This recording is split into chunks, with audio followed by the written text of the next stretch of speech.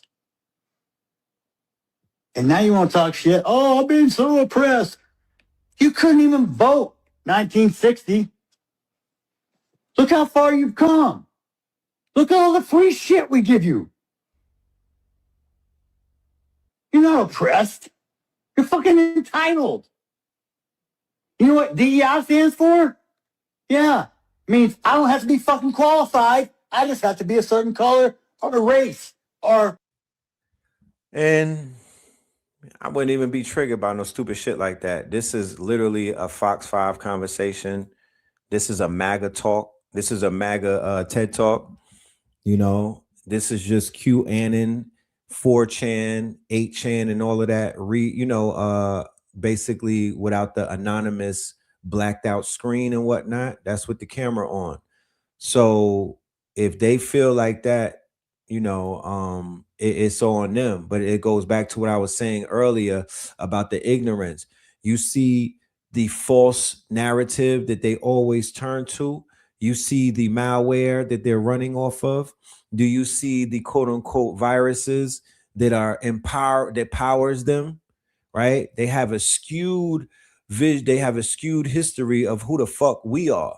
Right? The fact that we raised them up and wiped them and cleaned them up and do all of these things, and the fact that they are aliens, and the fact that they came over here and spread pestilence and all type of shit, and that they were the slaves. I can't wait. I can't wait to that day, to that 3-hour movie, to the movie premiere when we on the red carpet. You know what I'm talking about? And we chimping out on the red carpet, and we have a world premiere of the equivalent of what they called the that movie that came out in 1915 and whatnot, that shook the whole world and whatnot. What was that called? Birth of a Nation? Yeah. Well, when we come out with the golden age of the Moors epic, or something that's going to literally put us out there, put our story out there, not that, shout out to Black Panther, but something that's a little more darker, something that's a little more realer, something that's a little more melanated friendly, with no white savior. Yeah, I can't wait to that day. We need to hurry up and make that a possibility. But while we wait, individuals like the Met class father. Now, I can understand the father because he lost a son. So a father that loses a son and whatnot, they grieve different. You know what I'm talking about? They're going to be ignorant. They're going to get in their bag. He might get in his bag. I'm not excusing it, but I understand it, right? But what the hell does Jake 1080 got to do with this? All of these people that we've been letting in the culture, I said it before, it even goes all the way to academics, but definitely Jake 1080, he's a pack, Adam 22, which is Adam 12, Vlad and the whole crew, Trap Lord Ross, Neon, the streamers, Aiden Ross and all of them, pack them up. You know what I'm talking about? Yeah, they all enemies of the culture. Now this called bizarre. Carmelo Anthony got absolutely smoked in court and hit with 35 years for the stabbing murder of Austin Metcalf. Absolutely smoked in court. That's what he said. It ain't safe for none of you white folks to come out this weekend. I'm giving y'all a fair warning right now. Realistically, I don't think anybody's gonna do shit. Say, bro, when the white people stop being scared of us? We gotta install that fear back in them, dog. They starting to walk their dogs at 2 and 3 in the morning and They think sweet. But I want to show y'all this case. See, Michael's soft ass was yelling at a woman when Marquise walked up and pushed Michael to the ground. Michael pulled out a gun, shot, and killed Marquise. Well, Michael's dumb ass just got hit with 20 years because you can't kill for pushing. You sitting there talking about a white boy who was already in the wrong, going off on a woman, and a black man came to defend that woman, and he pushed him, and he killed him. This not the same thing. Carmelo was sitting down minding his business. He wasn't some white boy picking on a female. You understand what I'm saying? He was minding his business when these two big bully ass white boys came approached him. is wrong with you, Opie? So as far as Carmelo Anthony goes, he'll be all right. He can parole in 17 and a half years. He'll be in his 30s. He likes playing with knives. He'll do well in prison. See, bruh? This what I'm talking about, dog. Like, it's people like this little Paul Wall looking right here. Look at him, dog. Big neck ass. Say, bruh, know what kills me, dog, about people, bro? Like, all these white people with these big platforms, they only cover black people. Like, it's just amazing how you bitches be trying to disrespect us when all y'all bitches, y'all eating off us. But it ain't y'all fault. You know what I'm saying? White people gonna be white. You only doing what you was taught. Your people been stealing from my people for the longest, so you only doing what your family been doing our whole life.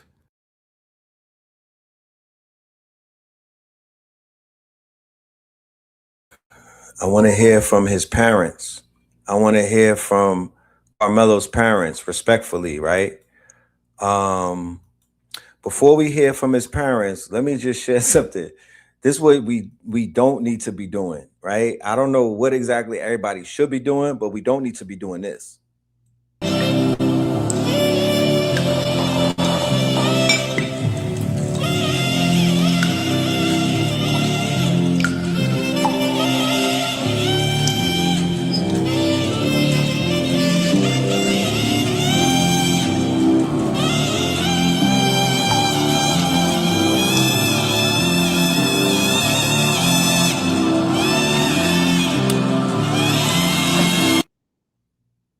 Like, I don't know.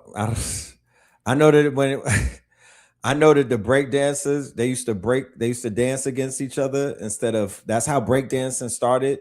Like, black people had beef and they started dancing. They had like dance offs. That's where you get the movie Electric Boogie and everything from.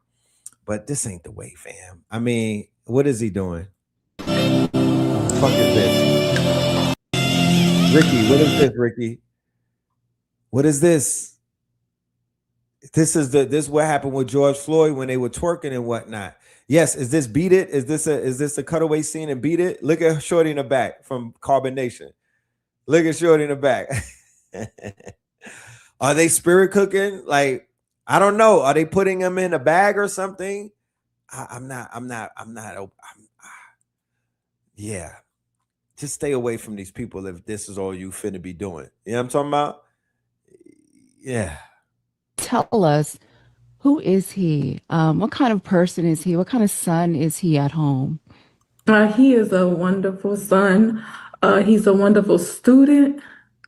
3.7 GPA, work 2 jobs. He's actually taking online classes during all of this and still held a great GPA going through this traumatic.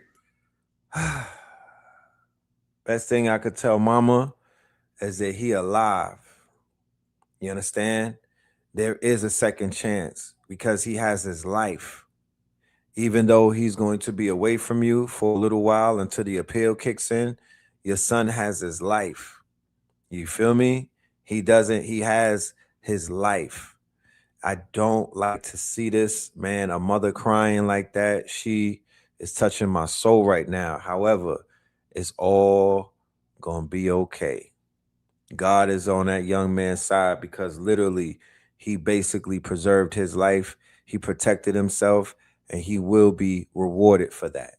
He's just going through these trials and tribulations as every black man. As every black man has. We be going through a lot of shit. You feel me? And Carmelo is just an example of the rites of passage that so many of us have been going through and still are going through. Shit ain't easy. And we got women, mothers, wives, and aunties and all of that, daughters crying over us every single day.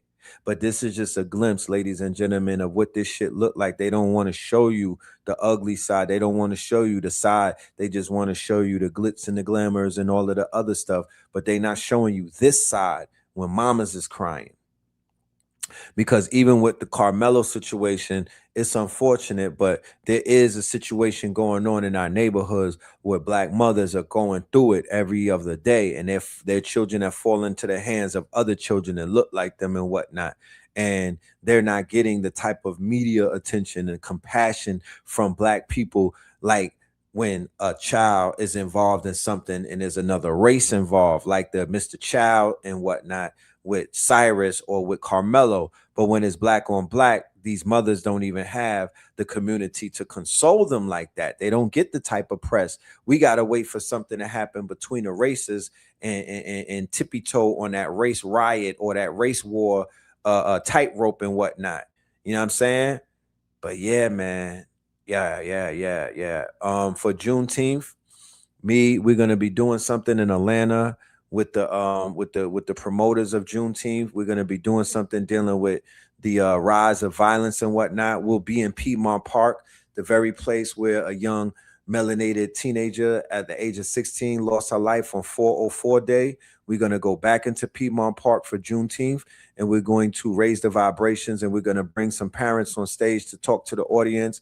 And we're also going to make sure the vibration through the music is going to complement healing and high frequencies and whatnot, you know?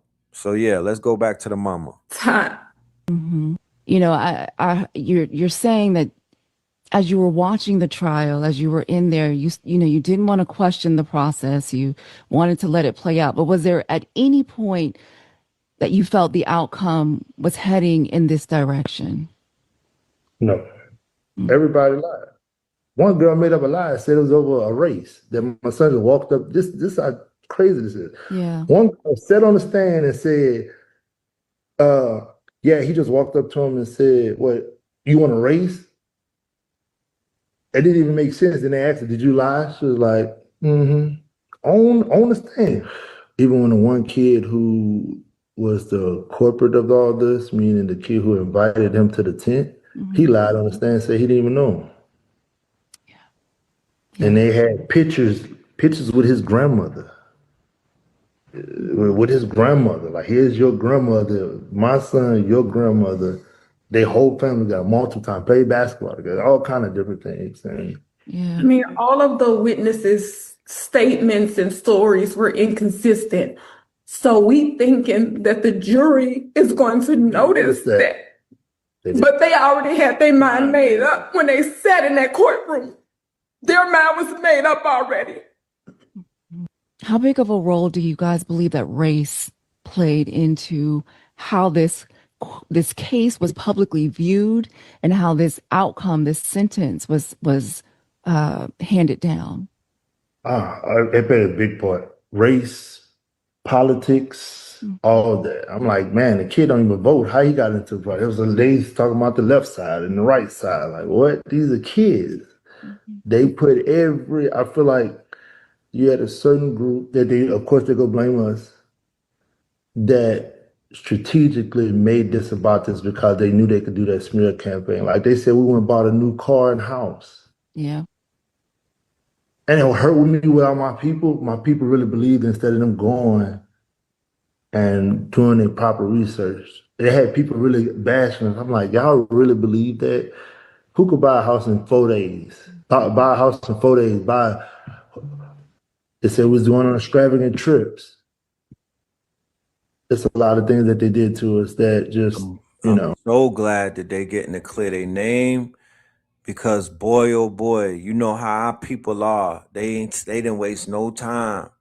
I think I might have even repeated a sentiment that I heard, not knowing the truth of it and whatnot. I didn't verify, and I said, yeah, I heard, I was going off of shit that I heard as well. So I know that they were being slandered, and there was all type of propaganda going out on them to, because our people deal with a spiritual power that's unmatched and whatnot. But the minute we withdraw our spiritual power, when we feel like something is fishy and shit, you lose favor. You know what I mean? It could be detrimental and whatnot. So a lot of black people started removing their cover, right? They started removing their favor from the young man and whatnot. when these lies were coming out. You know what I mean? Even though homie is trying to help out Charleston White, you know, he hurt the family in the beginning. He was hurting the family with some of his antics and things of that nature. He's even on film apologizing to the father for telling the father to get a white lawyer and whatnot because of the town that they were in. So there was a lot of BS going on. I'm gonna play a video of the young lad. You know what I mean? I want to humanize him. I don't want nobody to be triggered and whatnot, but I want to humanize him. So I'm gonna play a clip of Carmelo. Give me 1 minute.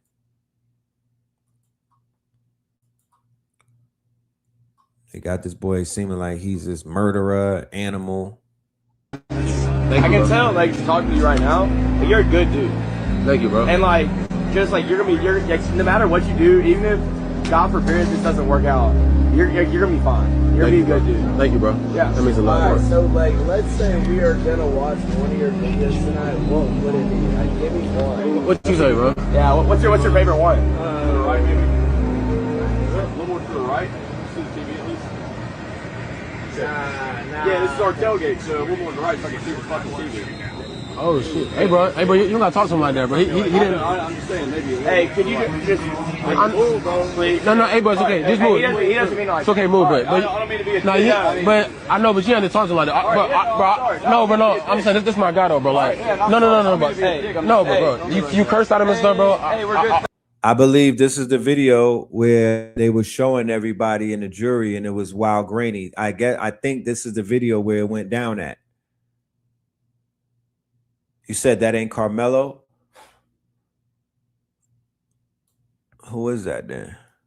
You're a good dude. Thank you, bro. Yeah. That means a lot. Alright, so like, let's say we are gonna watch one of your videos tonight. What would it be? Like, give me one. What you say, bro? Yeah. What's your favorite one? To the right, maybe. A little more to the right. See the TV at least.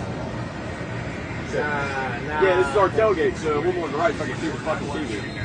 Oh shit! Hey, bro, you don't gotta talk to him like that, bro. He didn't. I'm just saying, maybe. Hey, could you just move, bro, please? No, hey, bro, it's okay. Just move. He doesn't mean like. It's okay, move, but I don't mean to be a but I know, but you ain't talk to him like that, bro. I'm saying this my guy though, bro. Like, no, bro. You cursed at him and stuff, bro. All you had to say was, hey, bro, can you please move?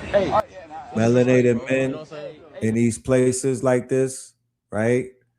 Melanated men, athletes, like we all know somebody like that. These athletes and whatnot who be in these white spaces, you know, y'all gotta move a little more with a little more conviction.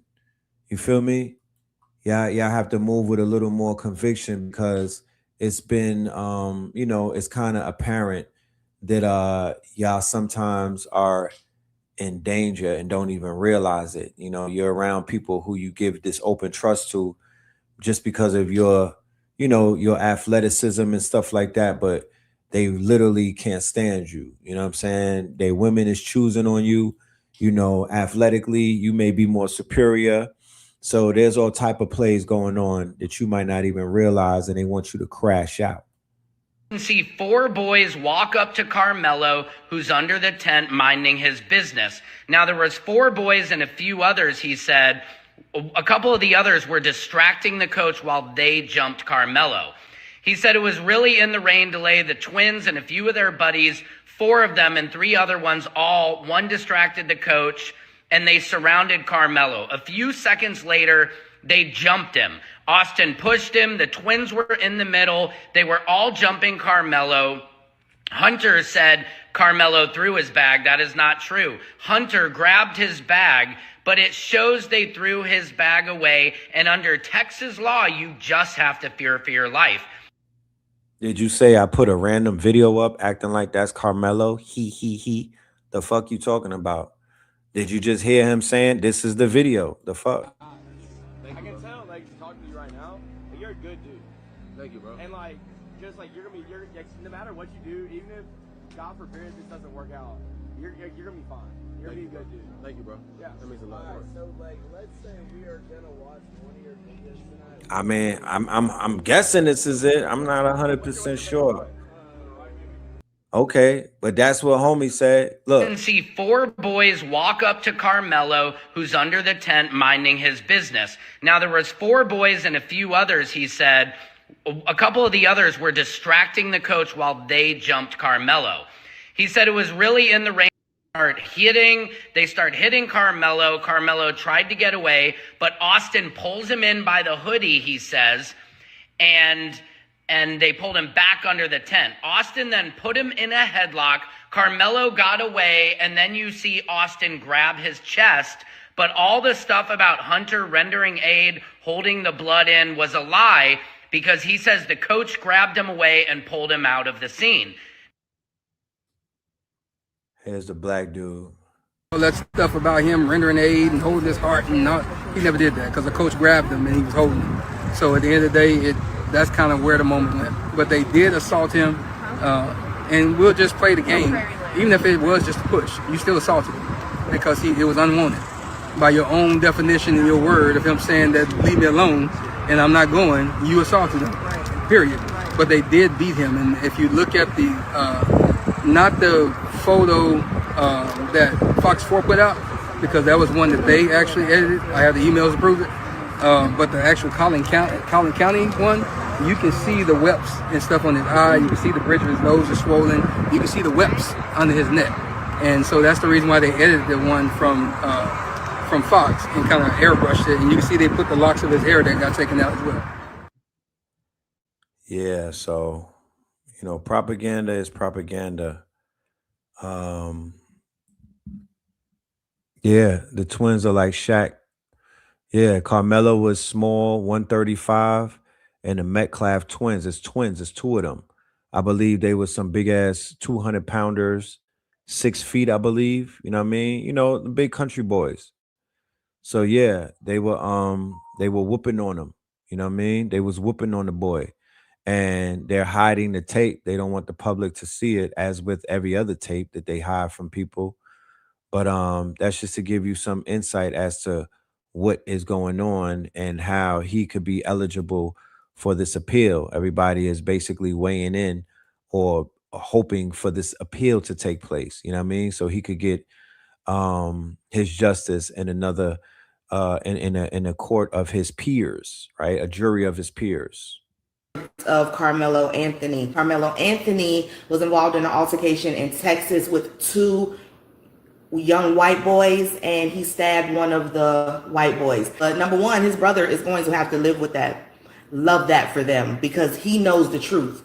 He knows exactly what happened that day. He knows exactly how his brother antagonized that young black man. He would still be alive and he wouldn't have died in his arms. So that guilt, that eats away at them. Something I don't think this is going to end well for them or their bloodlines. I remember his GoFundMe was shut down. And I felt like the black community should have absolutely tore shit off the hinges. I don't care if he did it or not, because they pay for everybody who we know are guilty. Then we find out it's an all-white jury. We had already braced ourselves. 3 days they picked the jury. 3 hours they came back with a verdict. 35 years is what they gave him. How long will you continue to allow them to be put in danger by sending them into hostile territory? Son's got to be D1, plays all states. Okay. The last baby we should have lost was Emmett Till. After that, they should have known better, because you continue to send them to school when you know that it's not a safe place for them to be, behind enemy lines. I don't have children and I see what the problem is. Well, Tangi, I gotta work all day, and what am I supposed to do with them? If it ain't one thing black people do, we gonna find a way. We gonna figure it out. There's so many teachers out of work right now. You could have all of y'all pulled together and give her the money, and she teaches y'all children. 10 people to a teacher. Convenient for you to just put them on the bus and just send them.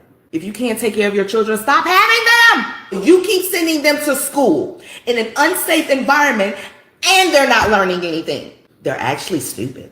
That's the definition of insanity in itself. So something has to change. Bring back a standard of excellence. I don't know what to do. I don't know how to start. There are other people that are in your situation that have figured it out. You are not on an island by yourself. But what you are is a parent that continues to put their child in harm's way and then expecting white people to do right by them, to do good by them. And then if something happens, you expect them to apologize or make it right, and they won't. Who's wrong here? If you don't have access to my babies, I don't think you can harm them. Let's take away as many ways as possible. I'm not trying to be insensitive. I'm trying to come up with solutions. Y'all need to go for the appeal. You need to put money on his books. We need to make sure he team up with some people in there and he's safe. He's your whole entire life now. You have no other experience other than jail now. He's gonna need the whole entire community around him.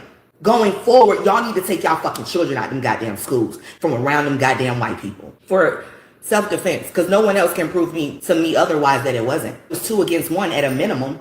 We are more powerful than them spiritually. Go get that ass back.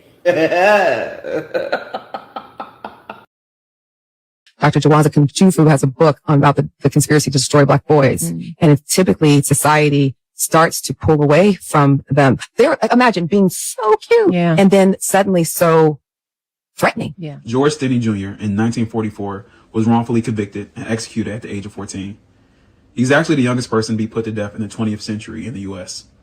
Emmett Till, also 14 in 1955, was abducted, tortured, disfigured, and unalived after allegedly whistling at a white woman. Trayvon Martin, age 17 in 2012, was unalived while walking home from the store by a neighborhood watchman who assumed or claimed he thought he was a threat.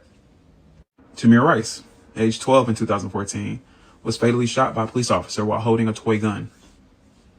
It's incredibly sad that even though all 4 of these boys lived in different eras, different times, different locations, they all experienced the same outcome based off being seen as a threat.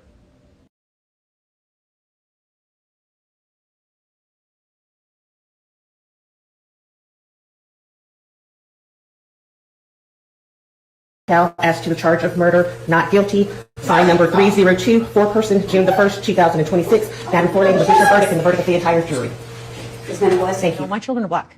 I have a level of defense that millions of mothers have that aren't white. You know, I have an understanding of how scary it is, and I just get really emotional because I think of hundreds of years of women who've never been able to relax into motherhood. They've never been able to relax. Worried about their kids. Yes, in a way that we as white women have not had to worry. You worry about other things, but if you really, really, really take a minute and think about hundreds of years of mothers not being able to enjoy freely the birth of a child, their son becoming a young man, all of those things represent fear and loss from the day that they're born. The sad truth is, growing up as a Black boy in America, you're oftentimes seen as a threat before you're seen as a child. I think there's a time in which Black boys they're really cute from kindergarten to 4th grade. And actually, So yeah, we're gonna end it on that. Part 3 to countering the conspiracy to destroy Black children will be loading up. This is a part of my Fear of a Blackamoor Messiah build-up. We'll be doing that at the end of the month, I believe. I think it's the 28th. We'll be doing Fear of a Blackamoor Messiah 44. And yeah, we just putting everything out there, you know what I mean? So we could have this conversation. This is a conversation that's gonna have a lot of solutions in it. We're not just gonna be talking. You know what I'm saying? It's solution time. For all of the parents that are out there, I need y'all to tap in. Let's get serious about this. You know what I'm saying? And yeah, so with that being said, yeah, and the question remains, in this situation where melanated people moved out into a white neighborhood to basically give their child a better life, right? This is I believe both of the parents are like upper middle class or maybe upper. And you know, we have all of this, there's thought pieces going on. Right? There's people that are like, yo, we shouldn't be moving into these neighborhoods out the hood and into these white spaces and whatnot, putting these children into these schools and whatnot, where they're the only child, the only melanated child, the only chocolate child, the only indigenous, the only Moorish child amongst these Europeans who historically, you know, for people who have been in those spaces and whatnot, they don't have many great things to say about it in hindsight. You know what I mean? When they look back, they be like, shit, I would rather been around my own, even with the challenges that you have to face of bullying and other little things that are going on when you around your children and when kids are around black kids, it just hit a little bit different when you throw a black child in an all white space. You feel me? It's a little different. They fighting through a little bit of a different type of challenge and an uphill challenge, especially if they don't know themselves, you know? So with that being said, we'll talk about that. That is just a question that we're open-ended and we'll get to that. We'll build on it. You said it's all black suburbs in Metro Atlanta. It is. It is, there's suburbs all around Atlanta, Cobb County, Gwinnett, Smyrna, stuff like that. Some of these children, because of the music and the impact of the music and whatnot, and the impact of the culture, they got children gangbanging. Like the Migos and them are from the North. That was considered to be good neighborhoods. You know what I mean? The Migos in them, they from up over that way, the North, right? That's like Cobb, I believe, and they living good. They coming out of, theoretically speaking, when you ride around, these are tree lined neighborhoods, and the majority is houses. They don't have 40-story projects like New York out here in Atlanta. They don't have clusters of projects. They do have their housing projects, like Thomasville, you know what I'm saying? And they tore down a lot of them and whatnot. But it's there's disparities out here, but there's a lot of suburbs. You know what I'm talking about? Texas got big suburbs. I remember riding through what was that? I think it was Cyrus. Was it called Cyrus? I'm talking about beyond mansions. This shit was uber rich. There's places in Texas, they got peacocks walking around like pigeons. Facts. Yeah, Cypress, right? I seen big boy shit out there. You know what I'm talking about? Big shit. And we riding around. I'm seeing peacocks like I would see pigeons in New York. I'm like, who's living out here? What the fuck? Like, they got our people there. Yeah. So it is some great neighborhoods. It's the culture though. You could live in the suburbs. The culture is still gonna affect the children. These children is in these suburban schools being niggas, trying to be sexy red, trying to be little Dirk. They out here cosplaying, and I get it. And we all went through that. We all understand the appeal and the allure. We get it. But yeah, we need to be more proactive in disrupting the fuckery that's happening, because it's coming at us from every single angle. It's not just it's not coming from one angle. This is not a one tiered issue that we're fighting through. This is multiple tiers. This has multiple tiers and whatnot. Yeah. And some of these children are being traumatized. They just they just want clarity. They just want a little more clarity. You feel me? So who else shoulders is it gonna land on but the parents? We control this shit. So let's get to work. With that being said, peace, love, and light to the family. We will catch you on the next go round. All right. What do we have coming up this strong in? Saturday Night Live. Sacrilegious Sundays. If we do it, you will get the alert. Make sure you are subscribed to the channel. You hit the notifications. And yes, with that being said, make sure y'all tap into what we got going on with these classes. Let me see. Let me throw the we just did yesterday. The Patreon is lit. Shout out to everybody on the Patreon. Imaginarium. The school is lit. You know what I'm talking about? The Get Money Workshop is lit. Fear of a Blackamoor Messiah. That's coming up at the end of the month. So yeah, we got a lot of things going on. Shout out to everybody for your support and whatnot. Yeah, let me throw this up there too. Shoot, might as well. Shout out to the Wu-Tang Clan, and everybody that's participating in making New York part of the history books. Because definitely I give that W to the Wu-Tang Clan. You know what I mean? It was their energy that brought the win. I don't care what nobody say. You know what I mean? They sparked that shit.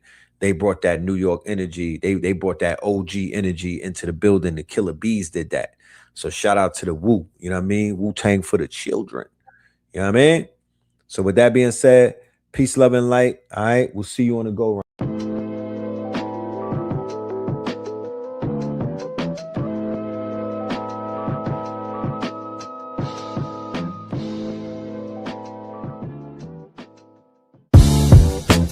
Can't beat us, join us, please bring your coinage. We sink 3-pointers, money shots all net, all vets. Bumps we not, jet skiing in them sunny spots.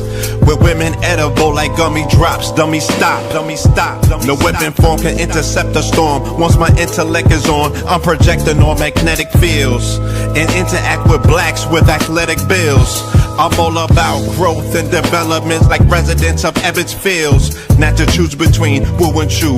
We wanna line them colors up like a Rubik's Cube and fade to black, yeah, the truest hue. When you say the black man is God, who you alluded to?